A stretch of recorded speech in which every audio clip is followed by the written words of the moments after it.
नमस्कार साथियों, मैं आयुष उपाध्याय। स्वागत है आप लोगों का जीएस वर्ल्ड के प्लेटफॉर्म पर। आज चर्चा करेंगे नरेंद्र मोदी जी की ऑस्ट्रेलिया विजिट की। जैसे कि पता है कि नरेंद्र मोदी जी 3 देशों की यात्रा पर निकले हैं। एक इंडोनेशिया, जिसको हम लोग कवर कर चुके हैं, एक ऑस्ट्रेलिया और एक न्यूजीलैंड।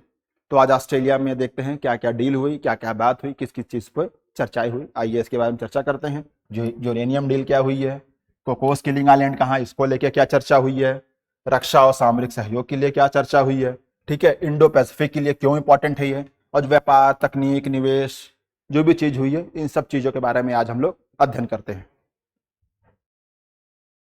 कोकोस किलिंग द्वीप चर्चा में क्यों है इस वक्त? क्योंकि ऑस्ट्रेलिया ने अपना कोकोस किलिंग द्वीप भारत को सौंपा है। क्योंकि भारत का जो गगनयान मिशन है उसके लिए कोकोस द्वीप बहुत इंपॉर्टेंट है, क्योंकि उसमें इसरो को अपना अंटीना और अपना सारा इक्विपमेंट लगाकर उसको ट्रैक करने के लिए ये जगह सौंप दी गई है ऑस्ट्रेलिया के द्वारा टेम्परेरी रूप से। ठीक है ना। इसकी लोकेशन देखिए, ये है आपका कोकोस द्वीप। ये आपका पड़ेगा हिंद महासागर में। ओके, ऑस्ट्रेलिया के पश्चिमी तट पर है। ये एग्जाम के पॉइंट ऑफ व्यू से इंपॉर्टेंट है। ये आपका है इंडोनेशिया, और यहीं पे आपका है स्टेट ऑफ मलक्का। उसी स्टेट ऑफ मलक्का को काउंटर करने के लिए सबांग इंडोनेशिया का भारत ने लिया। अब वही कोकोस द्वीप का प्रयोग करेगा। ठीक है, इसलिए ये इतना इंपॉर्टेंट है। वही इसमें लिखा है, देखिए, हिंद महासागर में ऑस्ट्रेलिया का सामरिक द्वीप है ये। ठीक है, इसरो को अंतरिक्ष मिशनों के लिए इसको ट्रैकिंग सुविधा के लिए सौंप दिया गया है, इसलिए इंपॉर्टेंट है। देखिए, अगर इस टापू की बात करें तो यूएसए कई सालों से इसकी डिमांड कर रहा था अपने लिए कि लाइए हमको दे दीजिए, मैं इस पे अपना सैनिक अड्डा बनाऊं, लेकिन ऑस्ट्रेलिया ने नहीं दिया। ऑस्ट्रेलिया को दिक्कत सोच रहा था कि कहीं चाइना हमसे रूठ ना जाए, लेकिन अब वही द्वीप उसने भारत को पकड़ाया है और इसरो के गगनयान मिशन के लिए। ठीक है ना। और 2023 में भारत की नेवी की जहाज, भारत की वायुसेना की जहाज यहाँ पे उतरी थी, तो तभी से लोग कयास लगा रहे थे कुछ तो इसके लिए कुछ पकड़ा है ऑस्ट्रेलिया और इंडिया के बीच में, जो आज हम लोगों को दिखा। ठीक है, ये इंपॉर्टेंट है। आइए आगे चलते हैं।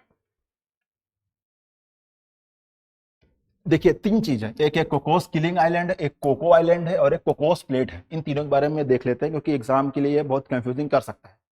कोकोस किलिंग कहाँ पे है? हिंद महासागर में। अभी आपको दिखाया ऑस्ट्रेलिया के पश्चिमी तट पर, इधर इंडोनेशिया के नीचे। एक है कोको द्वीप, ये आपका म्यांमार का पार्ट है। ये है आपका हम लोग का अंडमान निकोबार, अंडमान सागर में जो है वह है कोको द्वीप। एक है कोकोस प्लेट, जो ये रिंग ऑफ फायर है प्रशांत महासागर का पूरा। तो उत्तरी अमेरिका के और दक्षिणी अमेरिका के पश्चिमी तट पर जो छोटी छोटी प्लेट पाई जाएगी, जो टकरा के अपना प्लेट टेक्टोनिक थ्योरी से ज्वालामुखी निकलती है, उस प्लेटों को बोलते हैं कोकोस प्लेट। इसको बोलते हैं कोको द्वीप, इसको बोलते हैं कोकोस किलिंग द्वीप। ठीक है ना। इन तीनों पे फोकस मारना है। ओके, आगे चलते हैं। गगनयान की बात आई है, थोड़ा इसके बारे में देख लेते हैं। इसमें हमारे शुभांशु शुक्ला जी, प्रशांत नारायण जी और अजीत कृष्णन जी अंतरिक्ष में जाएंगे। 400 किलोमीटर की ऊंचाई तक जाएंगे, 3 दिन तक वहां रहेंगे, फिर उनको सुरक्षित वापस बुलाया जाएगा। इन्हीं को, इसी जो ये जो यान है, इसी को ट्रैक करने के लिए कोकोस किलिंग आइलैंड का प्रयोग किया जाएगा। आइए, हम और ऑस्ट्रेलिया और भारत के बीच में यूरेनियम को लेकर एक समझौता हुआ है, जो आसान यूरेनियम समझौता है। मतलब कि इस यूरेनियम का प्रयोग हम लोग परमाणु बम बनाने के लिए नहीं करेंगे। इसका उपयोग सिर्फ और सिर्फ भारत कर सकता है बिजली उत्पादन करने में, अपनी ऊर्जा की पूर्ति करने में। और ये कितना इंपॉर्टेंट है आइए बताते हैं। देखिए, भारत का जो टारगेट है 2047 तक 100 गीगावाट का, 2047 तक 100 गीगावाट परमाणु ऊर्जा का, ये भारत का टारगेट है कि 47 तक 100 गीगावाट हम लोग को ऊर्जा अपनी परमाणु से निकालनी है, यानी कि यूरेनियम से निकालनी है। तो ये एग्जाम के लिए इंपॉर्टेंट है, इसको देख लीजिएगा। तो इस लक्ष्य को पूरा करने के लिए इंपॉर्टेंट है। क्यों? क्योंकि पूरे विश्व का 27 से 28% जो यूरेनियम का भंडारण है वो ऑस्ट्रेलिया में है। तो जब जिसके पास सबसे ज्यादा भंडारण है, अगर हम लोग उसी से समझौता कर लेंगे तो हम लोग को दिक्कत नहीं है, लगातार यूरेनियम आता रहेगा, हम लोगों का ये टारगेट पूरा हो जाएगा। ठीक है ना, इसलिए इंपॉर्टेंट है। और ये स्वच्छ और टिकाऊ है। ठीक है ना, इससे कम कार्बन उत्सर्जन होता है, जिससे पर्यावरण को क्षति नहीं होती है, बल्कि ना के बराबर ही होती है। अगर इसमें डैमेज हो गया उसके बाद तो बहुत क्षति है, रेडियो एक्टिव फैल जाएगा। ठीक है ना, लेकिन अगर सुरक्षित किया जाए तो कोई क्षति नहीं है। ठीक है, ये इंपॉर्टेंट है। आइए, हाँ, एक हम लोग चर्चा करते हैं एनपीटी के बारे में कहते हैं, परमाणु अप्रसार संधि। देखिए एनपीटी क्या है, एनपीटी 1970 में मूर्त रूप में आया, 67 में इसकी बातें करना शुरू हो गई थी। इसमें 5 देशों को परमाणु संपन्न देश बनाया गया था, अमेरिका, इंग्लैंड, फ्रांस, रूस और चाइना। फिर इसके अलावा इसमें क्या है कि जो जो इसका सिग्नेटरी नहीं है उसको यूरेनियम ना देने की बात हुई थी, लेकिन ये भारत की सॉफ्ट पावर है कि आज भारत 15 देशों के साथ ये यूरेनियम डील कर चुका है, जिसमें से एक जापान भी है 2016 में, जो परमाणु बम का दंश झेल चुका है। उसने भी भारत के ऊपर विश्वास किया जो इसका सिग्नेटरी नहीं है। ऑस्ट्रेलिया इसीलिए रुका था अभी तक कि भारत इसका सिग्नेटरी नहीं है, लेकिन 26 में आके ये भी मान गया भारत के सॉफ्ट पावर के आगे। और यूएसए 2008 में यूएसए के साथ हम लोगों की संधि हो चुकी है। ठीक है, आइए आगे बढ़ते हैं। एक और बात हुई है, इनका जो विक्टोरिया प्रांत है इसकी राजधानी मेलबर्न, क्रिकेट जो लोग क्रिकेट फैन है वो लोग जानते हैं। विक्टोरिया की जो चांसलर है उन्होंने इंडियन डायस्पोरा को अपने यहाँ बुलाया है, कहा है कि आइए हमारे यहाँ काम करिए। इसके पीछे भी कहीं ना कहीं अमेरिका का हाथ है, क्योंकि जब से डोनाल्ड ट्रंप महोदय वहां पे आए हैं उन्होंने H1B वीजा वाला जो मुद्दा उठाया उसको जो सस्पेंड किया है, उसके चलते इंडियन डायस्पोरा जो है अमेरिका नहीं जा पा रहा है। तो इसी को भुनाने के लिए ऑस्ट्रेलिया उसका फायदा उठा रहा है। ऑस्ट्रेलिया का विक्टोरिया प्रांत ने कहा है कि आइए हमारे यहाँ आइए, आपको डिस्क्रिमिनेशन को भी नहीं झेलना पड़ेगा, सारी सुविधा मिलेगी। और कनाडा भी ये समझौता कर चुका है, वो भी H1B वीजा के द्वारा जो डायस्पोरा जो नहीं जा पा रहा है भारत का प्रवासी, उसको भी अपनी तरफ आकर्षित करने के लिए कनाडा भी कर चुका है, और अब ऑस्ट्रेलिया भी वही काम कर रहा है। ठीक है ना, ये उसका मैप है ऑस्ट्रेलिया का पूरा, ये है द ग्रेट ऑस्ट्रेलियन बाइट। यहाँ पे आपका क्या है बताइए, यहाँ पे आपका है द ग्रेट बैरियर रीफ इधर साइड। ठीक है ना, ये इंपॉर्टेंट है, इसको देख लीजिएगा, इसका मैप। एक है क्वाड के बारे में चर्चा हुई है। देखिए क्वाड के बारे में कोई महत्वपूर्ण चर्चा नहीं हुई है ऑस्ट्रेलिया और इंडिया के बीच में। क्यों? क्योंकि इसका जो इसमें 4 देश हैं, एक ऑस्ट्रेलिया, इंडिया, जापान और अमेरिका। ठीक है ना, ये 4 देश बनाए थे। ये 2007 में ये इसकी बात उठी थी, 10 साल बाद 17 में इसको बनाया गया। और शिंजो आबे जो जापान के प्रधानमंत्री थे, उनके दिमाग की उपज है ये क्वाड। ठीक है ना, देखिए क्वाड को इस समय अमेरिका ठंडे बस्ते में डाल दिया जब से ट्रंप महोदय आए हैं। ट्रंप की जो अमेरिका फर्स्ट पॉलिसी है उसकी वजह से क्वाड ठंडे बस्ते में है। क्वाड की लास्ट मीटिंग हुई थी 2024 में, वो भी कहाँ हुई थी? यूएसए में। उस समय राष्ट्रपति कौन थे? Joe Biden. तो जो बाइडेन के समय ही ये लास्ट मीटिंग हुई थी, उसके बाद ये ठंडे बस्ते में है।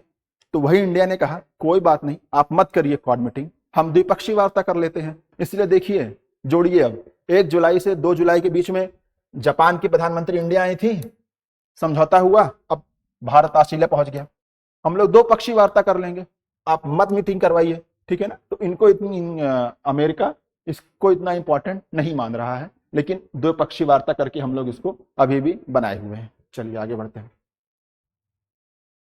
देखिए भारत ऑस्ट्रेलिया के बीच जो संबंध है, क्यों हम लोगों के संबंध क्यों जरूरी है?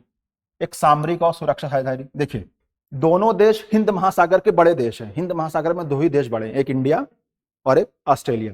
इसलिए इन दोनों के पास टापू भी है। ठीक है, और हम ही दोनों ऑस्ट्रेलिया और इंडिया चाइना के विस्तारवादी नीति के खिलाफ खड़े भी हो सकते हैं, है ना, इसीलिए बहुत जरूरी है साझेदारी हम लोग के बीच।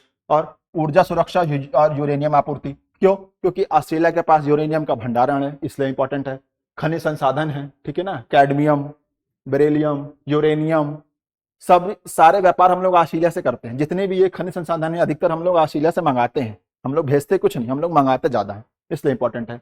व्यापार और आर्थिक सहयोग, अंतरिक्ष और प्रौद्योगिकी सहयोग, अभी देख ही रहे हैं कोकोस किलिंग आइलैंड को जो दिया गया इसरो की गगनयान मिशन के लिए दिया गया है। और प्रवासी भारतीयों का मुद्दा, अभी आपको मैंने बताया, प्रवासियों को बुलाने के लिए काम चल रहा है ऑस्ट्रेलिया में। और भारत क्यों जरूरी है ऑस्ट्रेलिया के लिए? भारत सबसे तेज बढ़ती अर्थव्यवस्था है, एक मार्केट क्रिएट हो रहा है, मध्यम वर्ग यहाँ से निकल के आ रहा है, तो एक मार्केट क्रिएट हो रहा है, तो वही ऑस्ट्रेलिया को लग रहा है कि भारत से एक संबंध अच्छा होना चाहिए।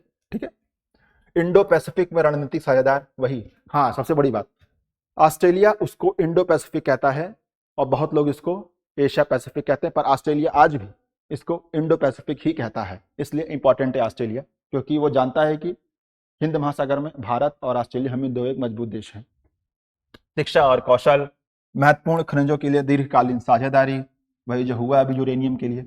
ठीक है, और प्रौद्योगिकी, नवाचार, जलवायु और रक्षा और सुरक्षा सहयोग, ये इंपॉर्टेंट है। अगर एग्जाम के पॉइंट ऑफ व्यू से आए तो ये इंपॉर्टेंट टॉपिक लिख दिया जाएगा, क्योंकि 2024 के मेंस में क्वेश्चन आया था इंडिया और बांग्लादेश के बारे में आया था, ठीक है ना। तो इस समय ऑस्ट्रेलिया न्यूज में है, तो मेंस में आ सकता है इंडिया और ऑस्ट्रेलिया के बारे में, इसलिए मैंने इसको जोड़ा है। स्लाइड ऐसे मैंने नहीं जोड़ी है क्योंकि क्वेश्चन आ सकता है। 24 में आया था बांग्लादेश को लेके, 26 में आ सकता है आपका ऑस्ट्रेलिया को लेके, इसमें क्या है, वो किसी पूछ लेंगे, तो सब चीज कवर करना पड़ता है। ओके, देखते रहिए, इसको लिख लीजिएगा, एक एक लाइन लिख देंगे अच्छा रहेगा। ये उसका सार है, क्या क्या फायदा मिला भारत को, इस पूरी स्लाइड में सब लिखे, जैसे रक्षा और सामरिक सहयोग, ठीक है ना, वही जो कोकोस आइलैंड को लेकर हुआ, इंडो पैसिफिक के लिए हुआ है, इसरो का कोकोस आइलैंड मिला है, साइबर है, ठीक है, यूरेनियम आपूर्ति के लिए बात हुई है, इसमें निवेश, व्यापार और आर्थिक सहयोग की बात हुई है, ऊर्जा की बात हुई है, ठीक है। तो ये पूरा इस ट्रिप का सार है कि भारत को क्या क्या मिला है, ठीक है ना। तो this is the end of video. अगर आपको पसंद आया तो कमेंट में बताइएगा, लाइक करिए, सब्सक्राइब कीजिए और शेयर कीजिए इस वीडियो को, और आप बताइएगा और किन किन टॉपिक पर हम वीडियो बना सकते हैं। और अगर आपको पीडीएफ चाहिए तो टेलीग्राम चैनल से आप जीएस वर्ल्ड के जुड़ जाइए, वहाँ पीडीएफ आपको मिल जाएगी। Thank you very much, this is Ayush पद है, शाइनिंग ऑफ।